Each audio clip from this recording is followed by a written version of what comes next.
J'ai un parcours assez atypique. Je suis née en Lettonie. Ma langue maternelle est du russe. Pour faire plus compliqué, je suis allée faire mes études d'abord aux États-Unis. Et puis, donc après, je me suis retrouvée en France parce que je me suis mariée avec un Français. Et depuis, donc 98, je suis en France. Alors, j'ai d'abord commencé à travailler dans le management, mais après, très rapidement, je me suis rendu compte que sur le plan humain, ça laissait à désirer et j'avais bifurqué après la naissance de mes enfants vers le conseil conjugal et familial. Et une fois dedans, j'avais découvert déjà pour moi, pour notre couple, la méthode Imago. Voilà. Et après, j'envisageais absolument pas à pratiquer mon métier sans cette méthode-là. Et donc, depuis, je me suis formée à la méthode Imago. Je reçois dans mon cabinet qui se trouve à Colmar, en Alsace. Et jusqu'à il y a quelques jours, j'étais présidente de l'association Imago France. Comment est-ce que la méthode Imago est née? En fait, elle est réellement née d'une relation. Il y a toujours aux États-Unis un couple, Arvil Hendricks et Hélène Lakelly Hunt, qui donc dans les années 70 étaient tous les deux thérapeutes. Lui était conseiller conjugal, elle était thérapeute en analyse transactionnelle. Et tous les deux, ils avaient déjà vécu le premier divorce. Ils avaient donc très mal vécu cet échec parce que pour eux, ça correspondait pas à leurs valeurs. Et puis, ils se sont rencontrés et ils se sont dit, formidable, j'ai une chance inouïe dans la vie de reprendre avec une personne extraordinaire qui me correspond, dont je suis amoureux, amoureuse. Et donc, ils étaient partis vraiment à explorer vraiment la relation de couple. Mais ils se sont rendus compte que malgré le nouveau partenaire qui correspondait vraiment à leurs souhaits, et ils avaient assez rapidement commencé à avoir de nouveau des disputes.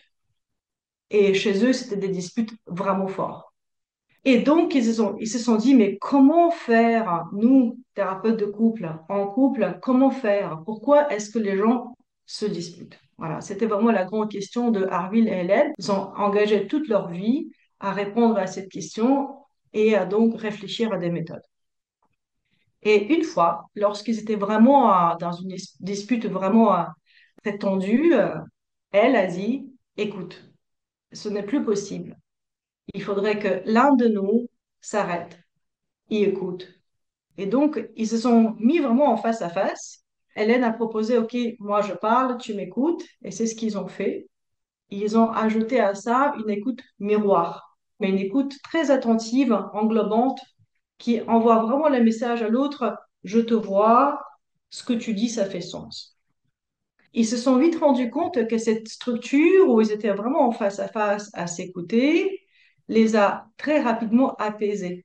Ils ont senti là qu'ils avaient vraiment créé quelque chose. Il avait lui, il avait elle, il avait entre eux ce qu'ils appellent l'espace entre. Donc c'est avec ces structures-là qu'ils ont commencé à créer cette méthode, sur laquelle ils ont par la suite mis tout un tas d'autres outils, de la psychologie positive, de l'analyse transactionnelle, l'analyse des parts de Jung. Donc en fait, c'est aujourd'hui une méthode qu'on appelle intégrative pour vraiment prendre soin de la relation. Cette thérapie de couple imago est à la fois la façon de prendre espace de son couple et l'espace relationnel, mais aussi une excellente façon de travailler sur soi-même, en fait. C'est parce qu'à partir des blessures ou frustrations que nous vivons dans notre couple, nous pouvons en fait aller chercher à l'intérieur de nous d'où est-ce que ça part. Lorsque nous avons une façon de réagir, par exemple, ou surréagir à quelque chose qui semble vraiment anodin, il y a quelque chose.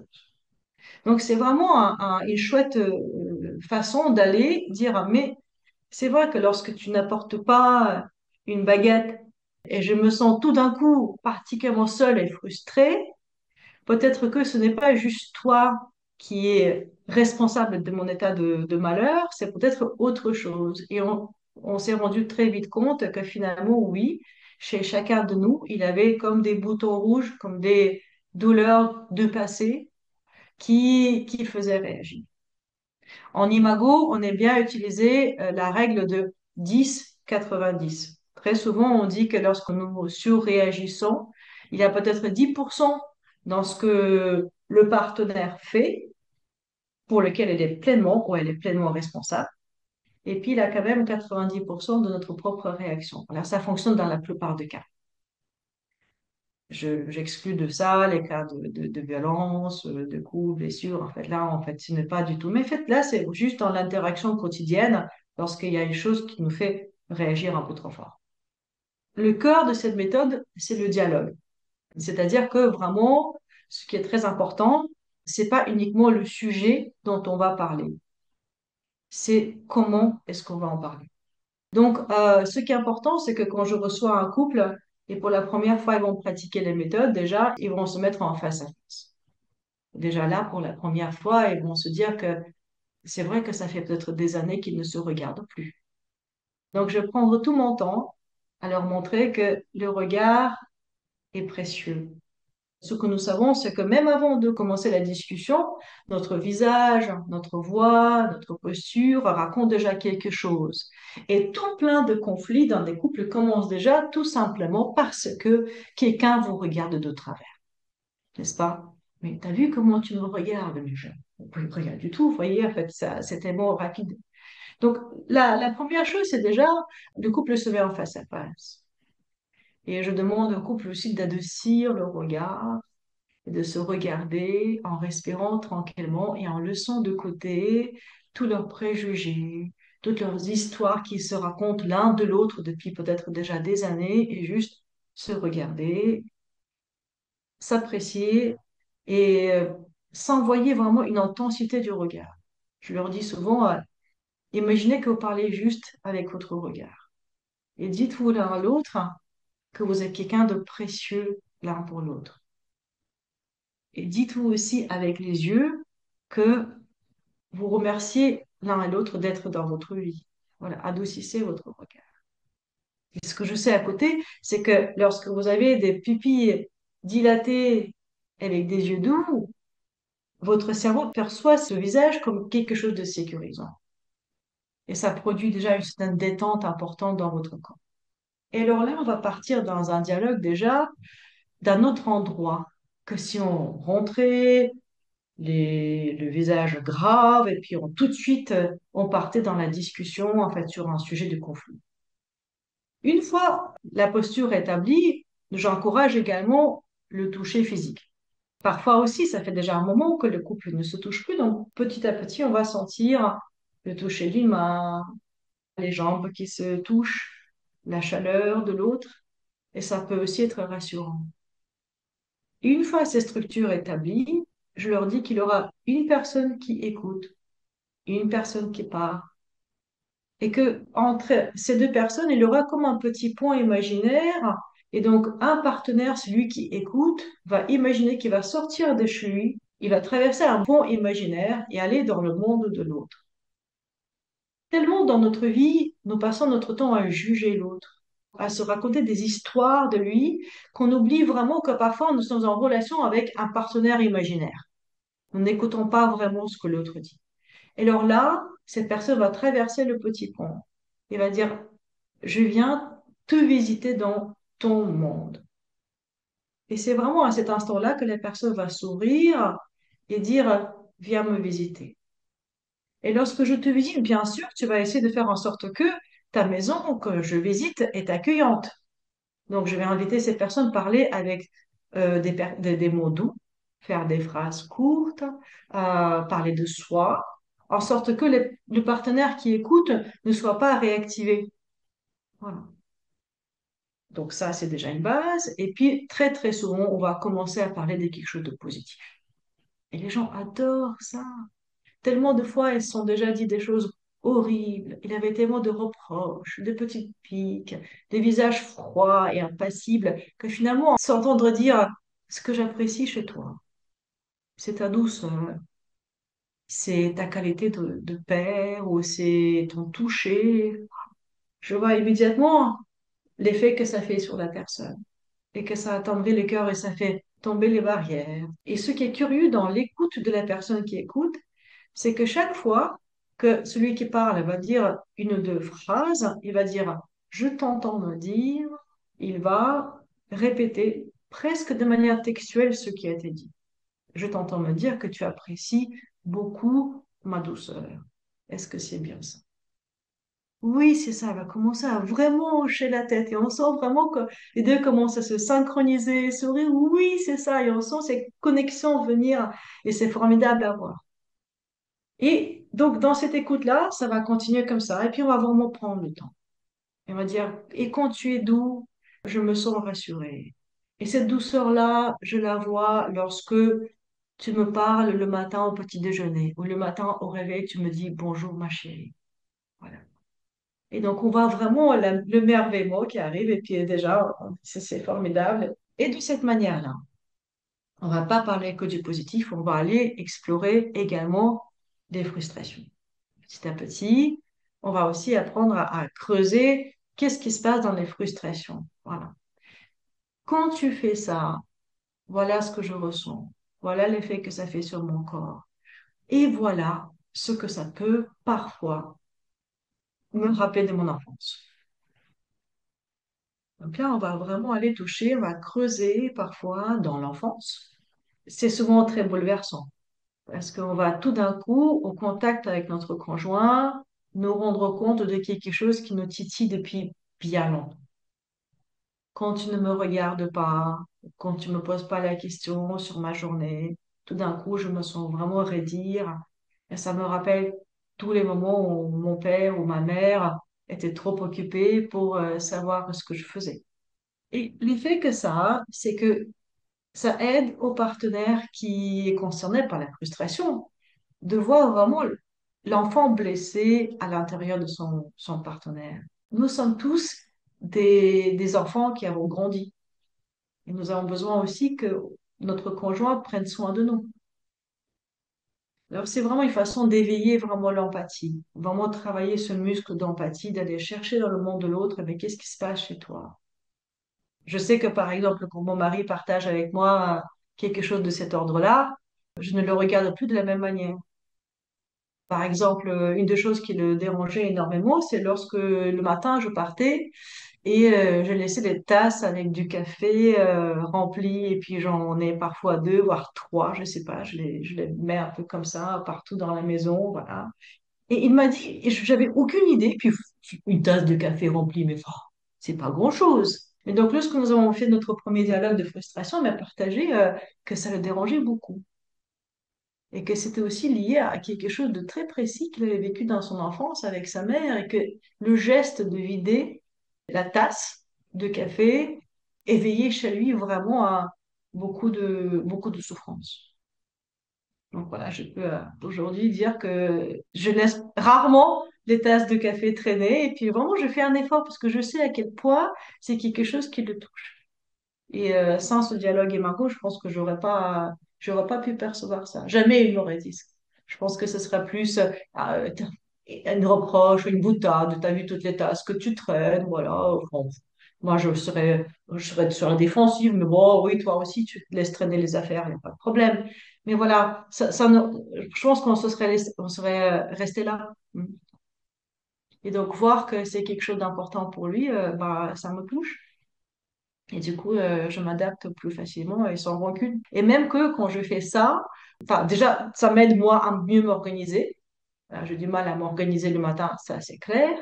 Et donc, ça m'aide de dire, mais Lolita, est-ce que tu as vraiment besoin d'une tâche supplémentaire? Donc, souvent, dans ces dialogues de frustration, nous avons quelque chose de l'ordre de double cadeau. C'est-à-dire que le cadeau que je fais à mon conjoint, en répondant à sa demande, eh bien, ça vient aussi me faire grandir quelque part dans un endroit où j'ai besoin de grandir.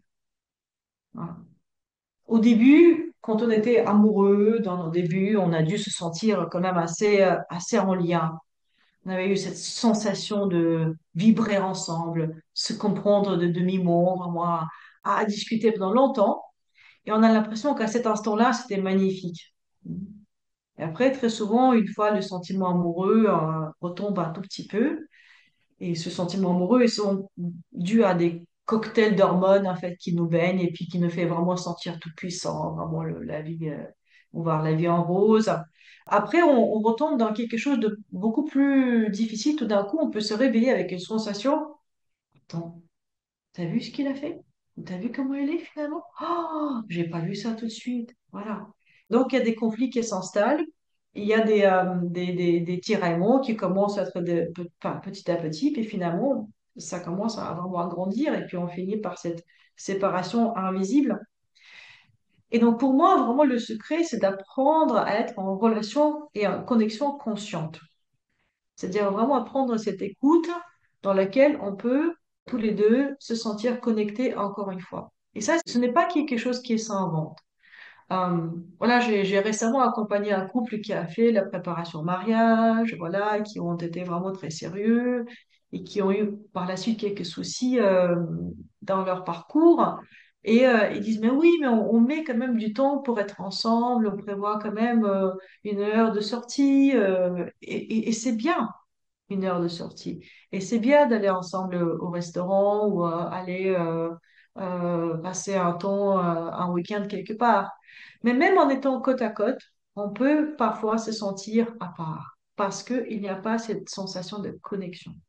Et pour moi, elle arrive parce qu'il y a un dialogue. Parce que on apprend vraiment à se capter et aller offrir l'un à l'autre cette écoute profonde. On peut vraiment se rencontrer tel que nous sommes. Donc pour moi, il faut du temps et il faut les temps de dialogue, vraiment de connexion. Là, je ne dis pas qu'il faut vraiment un dialogue formel. Il y a certains de mes collègues qui fonctionnent comme ça. Dans mon couple, je n'y arrive pas, en fait. Donc, nous intégrons beaucoup de dialogue, d'éléments de dialogue. Par exemple, mon mari, il aime bien prendre un apéro. Donc, ça va être un apéro. Et avant que les enfants arrivent à table, ça va être, eh bien, on va partager un dialogue d'appréciation. Une chose que j'ai beaucoup appréciée dans ce que tu m'as dit, c'était ça. Et l'autre fait le miroir. Et on sent petit à petit cette connexion profonde arriver. On peut dénicher quelque chose d'extraordinaire dans le quotidien. Euh, Nous habitons dans les Vosges et puis ce jour-là, il n'avait rien de particulier, mais je lui ai dit merci parce que quand je marchais vers la maison, il avait allumé les phares de voiture pour que je puisse voir mon passage dans la neige. Donc je me suis dit, ça, quand tu fais ça, ça me fait me sentir vraiment choyée, importante pour toi, parce que tu as pensé à tout, à ce petit geste et ça me fait vraiment très chaud au cœur. Puis on fait ça juste avant d'aller dormir, par exemple aussi, parfois, voilà une chose que j'apprécie chez toi. Donc ça, c'est vraiment très chouette. Les stages, c'est vraiment un endroit pour moi magique, encore plus puissant que ce qui peut être vécu au cabinet. Déjà parce qu'il y a le groupe. Je trouve que c'est précieux pour les hommes, voir les autres hommes s'ouvrir. Ça, c'est une puissance du groupe qui se sent en sécurité et qui se livrent. Alors, on n'est pas obligé, attention, de se livrer. Parce que lorsque, pour en aparté, dire la façon dont se passe le stage, c'est que les couples viennent et puis le couple de présentateurs, d'animateurs de stage va partager des topos théoriques. Il y aura une démonstration d'un dialogue et puis les couples vont pratiquer chacun les dialogues entre eux. Et puis pendant ce temps-là, les animateurs vont juste circuler pour voir si tout se passe bien. Voilà. Une fois, on revient ensemble, on va parfois partager quelque chose sur ce que nous avons vécu, sur ce qu'on a découvert, mais on n'est pas du tout obligé de partager notre histoire personnelle. Sauf que, il arrive en effet que l'émotion vient et les hommes, les femmes partagent le fait qu'ils ont touché quelque chose de profond, ils ont compris quelque chose, il y avait une prise de conscience qui les a vraiment éclairés sur la relation de couple.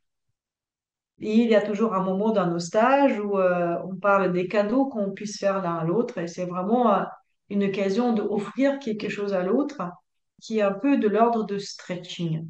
Voilà.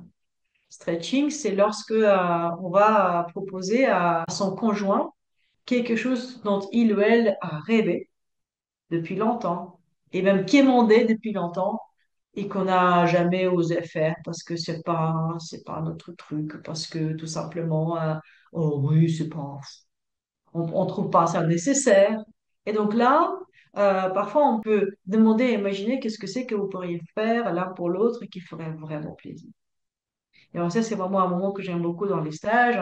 Je sais pas, en fait, il y a un homme qui a dit, moi, ce que j'aimerais faire, c'est par exemple, ma femme aime beaucoup danser. Et moi, je suis pas un grand danseur, c'est pas vraiment moi, ça. Mais alors, pour lui faire plaisir, je vais organiser une sortie dans une salle avec karaoké. Et donc, je vais la faire danser en chantant. Et je sais que ça s'est fait. Voilà.